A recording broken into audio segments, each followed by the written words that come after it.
l'aigua més clara i més transparent i millor i sembla que més bon gust té, més microbis amaga. I això ho dic perquè el que està avui aquí en joc, independentment d'aquesta transacció, és l'empresa que gestiona Blanes Medi Ambient és Aigües de Blanes, que a la seva vegada està composada per l'Ajuntament de Blanes en un 51% i un 49% per l'empresa Girona S.A. Qui no ho sàpiga, Girona S.A.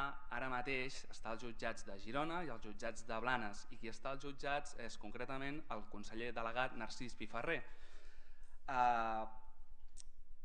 Està sent investigat i les diligències ja estan obertes, com deia, en aquests dos jutjats per la seva gestió, no tan sols a Aigües de Blanes, sinó també a Aigües de Girona, Salt i Sarrià, el que es coneix per Agissa.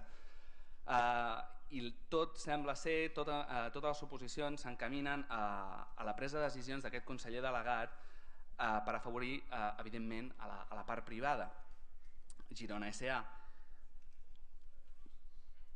La finalització anticipada d'aquesta concessió que es porta avui a ple, que encara manquen 15 anys, suposaria doncs una compensació de 65.000 euros a aquesta part privada.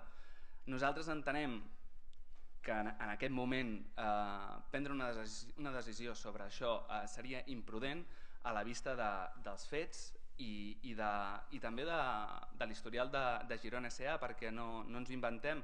La Sindicatura de Comptes ja ha alertat per 2 vegades i de manera clara i contundent a l'Ajuntament de Blanes, i per la seva banda també hi ha hagut auditories des del 2012 a l'Ajuntament de Girona alertant de les pràctiques fraudulentes i l'opacitat de Girona S.A.